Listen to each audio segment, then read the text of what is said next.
Hello students, कैसे हैं आप सभी लोग। आई होप आप अच्छे होंगे और अच्छा कर रहे होंगे।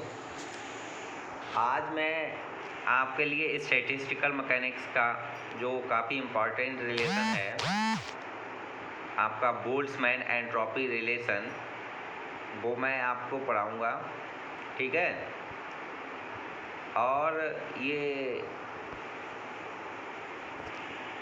टॉपिक से आपका एंट्रोपी से रिलेटेड कुछ प्रॉब्लम्स भी आता है। वो प्रॉब्लम्स इस टॉपिक को पढ़ने के बाद आपका हो जाया करेगा। ठीक है, तो आज हम स्टार्ट करते हैं। देखिए, बोल्ट्जमैन ने क्या ऐसा सोचा कि उन्होंने ये डेरिवेशन दिया। उसके पहले की मैं कुछ बातें बताना चाहूँगा।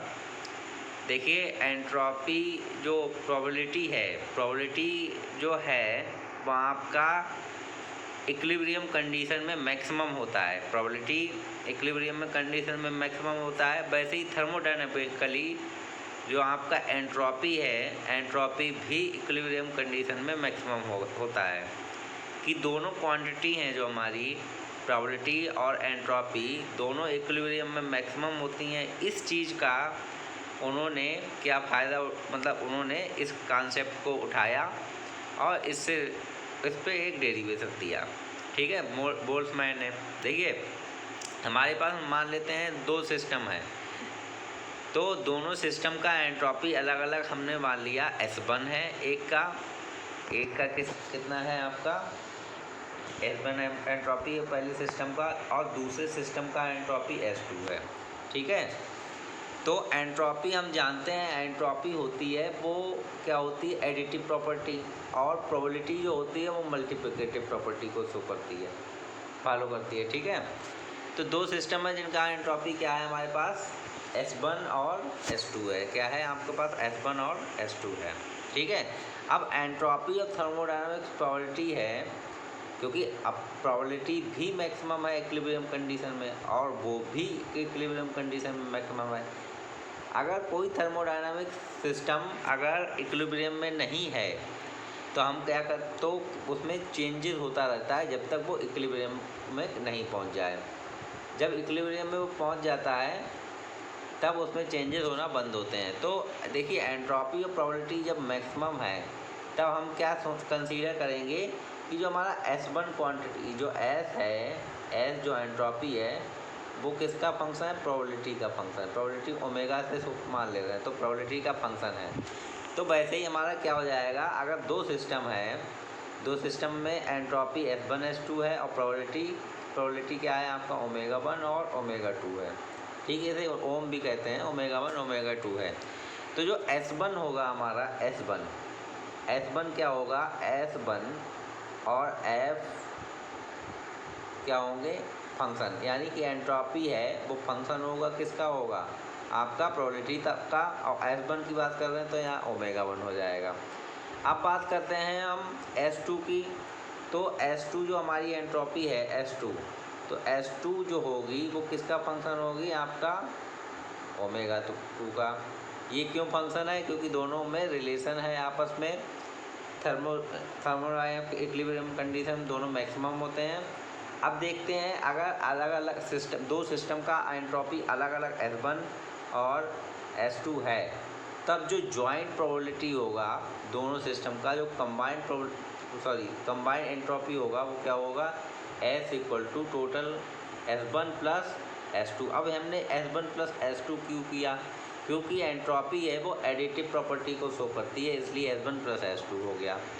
ठीक है, तो हमारा जो S है, टोटल S है फंक्शन किसका बच्चों, ओमेगा 1 ओमेगा 2 का होगा, क्योंकि इसमें दोनों आ रही हैं प्रोबेबिलिटी। और S1 हमारा फंक्शन किसका है, F1 का, S2 F2 का, तो S1 + S2 कर दिया। तो इस तरीके से ये इक्वेशन 1 हमने कंसीडर कर लिया। ऐसे इक्वेशन क्या मान लिया, 1 है ये हमारा इक्वेशन।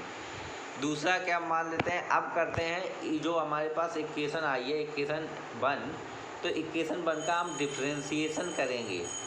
पहले करेंगे हम ओमेगा 1 के रिस्पेक्ट में, और ओमेगा 2 को क्या मान लेंगे, हम इस चीज़ को कांस्टेंट मान लेंगे।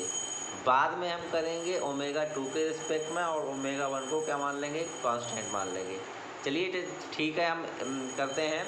ओमेगा टू को कांस्टेंट मान रहे हैं, पहले ओमेगा वन के रिस्पेक्ट में डिफरेंशिएशन करते हैं। अब देखिए ओमेगा टू क्या है, हमारा कांस्टेंट है, तो कांस्टेंट यहाँ पे आ गया ओमेगा टू, क्या आ गया कांस्टेंट ओमेगा टू ये आ गया, और F dash omega one omega two हो गया।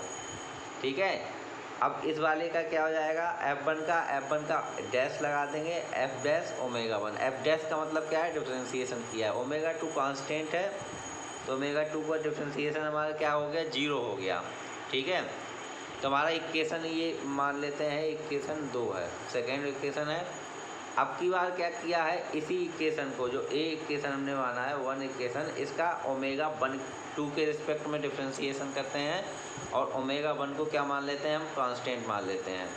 अब क्या होगा, अब ये हो जाएगा ओमेगा वन, इस बार ओमेगा वन क्योंकि कांस्टेंट है, तो एफ डैश ओमेगा वन और ओमेगा टू, यही हो जाएगा। इस बार एफ डैश ये वाला एफ वन वाला क्या हो जाएगा, ये जीरो हो जाएगा क्योंकि कांस्टेंट है, और ये वाला क्या हो जाएगा, एफ डैश ओमेगा टू। तो ये एफ डैश ओमेगा टू, ये इक्वेशन नंबर हमने थर्ड मान लिया। ये तीन हमारे पास इक्वेशन हो गई हैं। अब क्या करते हैं, इस इक्वेशन जो हमारा ये वाला इक्वेशन है और ये वाला इक्वेशन है, डिवाइड कर देते हैं एक दूसरे से। अब डिवाइड कर दिया तो हमारे पास क्या बनेगा, omega one upon omega two, यही तो बनेगा। देखिए यहाँ से देखिए omega two upon omega one, ये बना। एफ डैश कैंसिल आउट हो जाएगा, F dash one upon F dash two, क्या बनेगा, F dash one upon F dash two, ये बना हमारा। तो इसका आप क्या कर लेंगे, क्रॉस मल्टीप्लाई कर लेंगे, तो ये क्या हो जाएगा हमारा, omega two F dash two equal to omega one F dash one. ठीक है, ये हो गया। और इसे हम मान लेते हैं, ये आपका के इक्वल मान लेते हैं, कांस्टेंट, दोनों इक्वल हैं तो हम कांस्टेंट मान लेते हैं ना। तो यहाँ पे हमने मान लिया ये के इक्वल है, क्या है आपका के। तो आपका ये क्या हो गया, जनरल फॉर्म में लिखेंगे, ओमेगा वन ओमेगा टू ना लिखे, ओमेगा एफ डैश ओमेगा लिख देंगे, और ये हमारा क्या हो जाएगा, के। तो यहाँ से एफ डैश क्या हो जाएगा हमारा, के अपान ओमेगा। अब इसका क्या करेंगे, इंटीग्रेशन कर देंगे, तो हमारा क्या हो जाएगा, एफ ओमेगा इक्वल टू के लॉग के लॉग ओमेगा हो जाएगा। तो जो के लॉग ओमेगा हमारा हो गया बच्चों, तो ये कि एफ किसका फंक्शन है, हमने आपको बताया था। एफ की जगह हम क्या लिख सकते हैं, एस लिख सकते हैं। तो यहाँ से एस लिख दिया हमने, एस इक्वल टू के लॉग ओमेगा प्लस एक कांस्टेंट ए आएगा। अब हम मान लेते हैं अगर equilibrium at absolute zero temperature पे क्या मान लेते हैं, प्रोबेबिलिटी क्या होता है आपका, प्रोबेबिलिटी क्या होगा आपका, 1 होगा।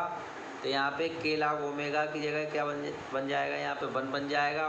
लॉग 1 का 0 हो गया, तो यहाँ से ए की जो वैल्यू आएगी हमारी, कांस्टेंट ए की वैल्यू जो आएगी वो आती है हमारी 0।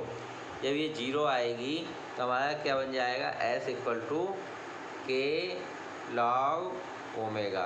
तो ये रिलेशन आपका बोल्ट्जमैन एंट्रोपी रिलेशन है। ठीक है, तो इस तरीके से हम बोल्ट्जमैन एंट्रोपी रिलेशन को निकाल सकते हैं। और ये वाला जो ओमेगा है ये बहुत ज़्यादा इम्पॉर्टेंट है। ओमेगा क्या होता है ये भी हम आपको बता देते हैं। देखिए ओमेगा की जगह क्या रख सकते हैं, जो न्यूमेरिकल आता है उसमें बताते हैं, 2s + 1 की पावर n। ठीक है, 2s + 1 की पावर n रखेंगे, और s उसमें दिया होता है आपका 3/2 1/2 या कुछ भी दिया हो। अगर आपका न्यूमेरिकल में और आपको एंट्रोपी निकालना है तो s इक्वल टू के लॉग ओमेगा, और ओमेगा इक्वल टू हमारा क्या होता है बच्चों, ओमेगा इक्वल टू 2s + 1 की पावर n क्या होता है, ओमेगा इक्वल टू 2s + 1 की पावर n। तो इस तरीके से s इक्वल टू के लॉग ओमेगा हमारा क्या हो गया, ये हो गया हमारा रिलेशन हो गया बिटवीन एंट्रोपी एंड प्रोबेबिलिटी। तो इसे बोलते हैं Boltzmann entropy and probability relation. ठीक है, आई होप आपको अच्छा लगा होगा, समझ में आया होगा।